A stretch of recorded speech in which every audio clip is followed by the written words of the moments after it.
Good morning. I'm Dr. Boston P. Jordan Jr., the pastor and founder of Hope Alive Outreach and also the founder of Hope Alive Ministry Deliverance Fellowship in Baltimore. We're here, hooked on hope. Good morning, all of my radio listening friends. We're here to bring a message of hope. I didn't say dope, I said hope. You know, many persons in America suffer from the disease of addiction, not only drugs and alcohol, but it may be addicted to gambling, eating, sex, maybe addicted to shopping, addicted to cell phones, addicted to work. And so if you are an individual who suffers from the disease of addiction, or maybe your family suffers, give us a call, 443-250-9635. That's if you're in St. Petersburg.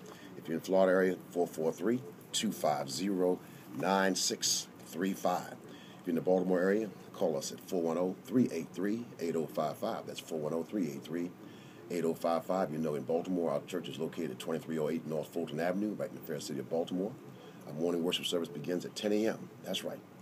And also, we partnered with Bethel Community Baptist Church right here in St. Petersburg, which is located at 2901 54th Avenue South. Morning worship service at Bethel begins at 9:30, and the distinguished pastor is Dr. Sikes, and he's with us this morning. Also at the church, if you'd like to come to the church school, the church school begins at 8:30 on Sunday mornings, and Wednesday night Bible study at 6:30. But if you need some help or some hope, call us, 410-383-8055. That's 410-383-8055. I thought that I would bring Pastor Sikes on this morning because he has been very instrumental in our ministry in St. Petersburg. Good morning, Dr. Sikes. How are you this morning? Good. How are you, Dr. Jordan? I'm doing excellent. So glad to have you this morning. It's good to be here. You know, the more I look at you, we could almost be brothers. You know that? That's right. I'm the younger brother. That's right. As a matter of fact, I was talking with Lynn Johnson just the day before yesterday, who is the editor of the weekly Challenger, and she sent me a picture when we were at the Addictions Conference. She took a picture of us, and it was in the weekly Challenger. Did you see it? Actually, I didn't. But did somebody tell you about it? You know, I've probably been on skates so much that I didn't slow down enough to have a conversation about it. Yes. But in talking with her, we were also discussing something new that's happening in my life. You know, I've been so blessed since I've come here to St. Petersburg, and that is that I'll be doing a weekly column in the Weekly Challenger, and we'll be talking about giving hope to persons in the radio listening audience, and not only the radio listening audience, but also in the wider community in St. Petersburg. And I'm just thankful that beginning in October we will be doing that column. She's a very interesting individual. I'm so glad that we have that paper in our community. My mind goes back to when we first met that morning at a restaurant here up on 34th Street, and some kind of Jack's or something like that. Yes, Skyway Jack's. Skyway Jack's. That's right. That's when I found out that you could eat too. Oh, absolutely, absolutely. I passed by many meals. Yes, indeed. And I sat down and I was talking with you because God led me to you and to Bethel, and inside of 3-4 minutes of us talking, when I said to you, I said, I'm here to bring a message of hope, especially to persons who suffer from the disease of addiction. Do you remember what your comment was? Not exactly, but I'm sure it was on the order of, we really need that. Let me tell you what the first thing that came out of your mouth. You said, my father died from that. Oh, yeah, that's true. And when you said that, first of all, my heart went out to you, and I felt the door of help and hope in this radio listening audience. I felt it coming wide open. Could you explain how or what happened in your family as far as addiction is concerned? And the reason why I'm sharing that this morning is because many persons think that addiction only resides or lives in certain houses, in certain categories, in certain professions, in certain areas. Could you share a little bit about that? Yes. Growing up in my home, my mom was a registered nurse. My dad worked for the Civil Service. So from the outside, they were lower middle class. And there were many families in our neighborhood who obviously did not have what we had in terms of a family where both parents worked and had relatively most of the things that we needed. However, behind closed doors, and our family was the type that had the family secret. What goes on in the house stays in the house. And there was turmoil, there was violence, and most often initiated by my dad. And that took place from the time I can remember. I can remember being very, very young and listening to all of the arguments, and later my brother and I trying to intervene and stop him from pushing her around and doing all of those things that you see on television. I remember watching the movie Purple Rain and watching Prince jump on his dad's back to try to stop him from attacking his mom, and it was like deja vu. And so all of my life, I watched this relationship, and I saw my dad, escalating into more and more alcohol use, and it was a sad thing because he was always very remorseful. He would cry and he would, apologize, but once he got back on the binge or once he began drinking, it really changed him as a person. Most of the holidays, I remember my dad was sick. He had drank up until the time of the holiday, and so whether it was Christmas or Thanksgiving, he would not be able to eat or he'd throw up. So it was kind of a sad state of affairs. And my dad wasn't a bad guy. Deep down inside, he was a good person, hard worker. But the disease had taken over, and unfortunately, in our community, as you know, we're the last to seek for help.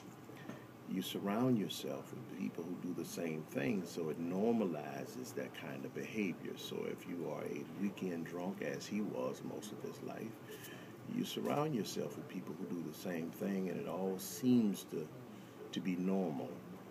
But what happens with that kind of behavior is that finance is always bad.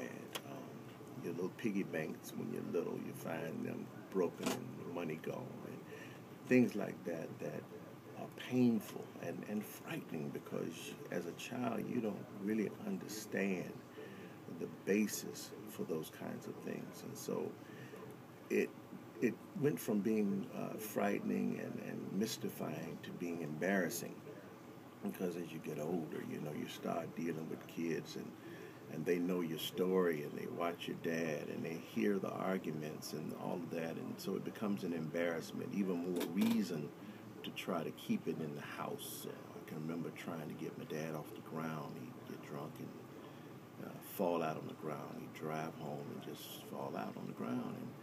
And when I got to be a teenager, we'd try to get him up and get him in the house so that people wouldn't see him out there, sleeping it off. And so those are the memories. Now, not all of them were bad memories.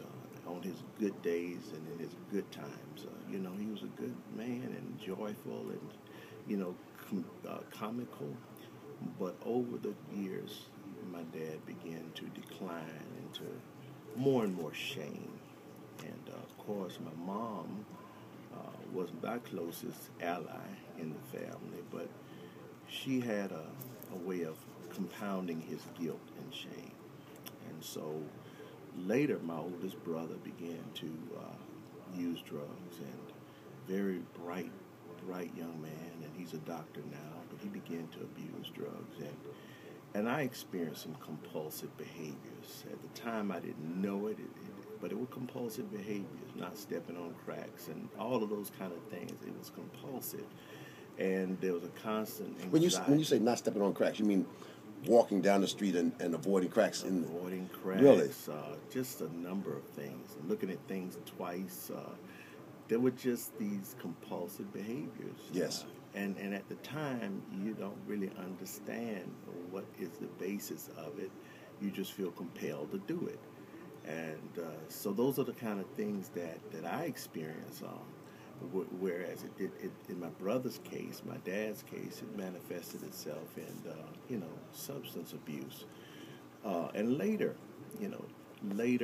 I began to understand, because I was drawn naturally towards psychology and counseling and so forth. And it gave me insight as to what was going on. However, it has been a long time to understand the whys of what takes place and the core level beliefs and the psychic wounds that feed addiction and that create scenarios, painful scenarios that in one way or the other we medicate, whether it's substance, whether it's sex, whether it's love relationships, whether it's spending, all of those things. Food. Yeah, food. Right. And, sometimes as you look on a test, they say D, all of the above. So those are the experiences. And then last night I had a sort of a deja vu. We were traveling to a service last night, and at the top of the skyway there was a car parked, and there were rescue trucks and police, and they were peering over the side of the bridge, and you knew that someone had stopped their car on the bridge and jumped. And actually that's how I lost my dad, finding that car on top of the bridge, and people searching, and it was reliving that kind of sadness, and I was not there when he did it, but just knowing what he did and having it described, being called from the scene by my mom, and all of those things, when I saw that last night, it just created a mental picture. So when you talk about hope, addiction over a period of time robs people of that hope, because you suffer in silence unless you're fortunate enough to surround yourself with people that are in recovery and that are accepting. Unfortunately, the church is not the place for that.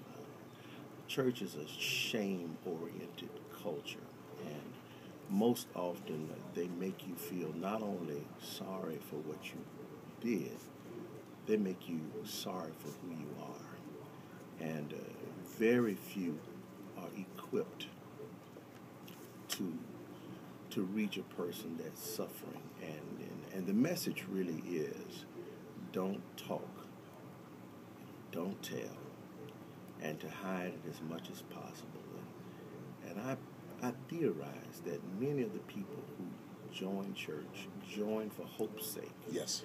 And then they leave for shame's sake. Because whenever you're dealing with addiction, you tend to think that everybody's okay but you. So you come into a church, and unless somebody really befriends and mentors you, you're sitting around there watching these people who are praising God and appearing to have it all together, and you're sitting there sinking more and more into your own shame. And unbeknownst to you that many of them are really in the same boat. And so it is with the church that, most often in their own denial, people will project their guilt onto someone else.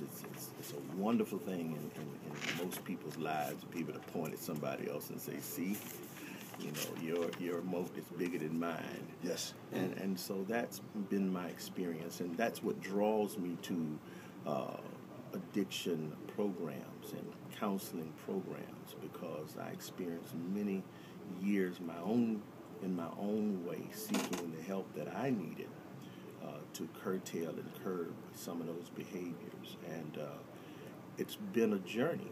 It's been a journey, and most often a very lonely journey, because when people are not aware or are not allowing themselves to be aware of those types of behaviors and their root causes, they jump straight to judgmentalism. Just say no. Why are you doing that? Don't you know God's word say don't do that? God's going to kill you. You're going to burn in hell. And the person, like my dad and many others, perhaps the gentleman or the lady on the bridge last night, they reach a place where they are, in fact, ashamed that they're even on this earth. And hopeless. And in that despair, the impulse to end it all is overwhelming. Let me park there just for a moment. And the reason why I'm saying this is because one of the things that I've learned in addiction, and that is, if you can just get past those instantaneous thoughts, thoughts of suicide, thoughts of killing someone else, thoughts of injuring someone else,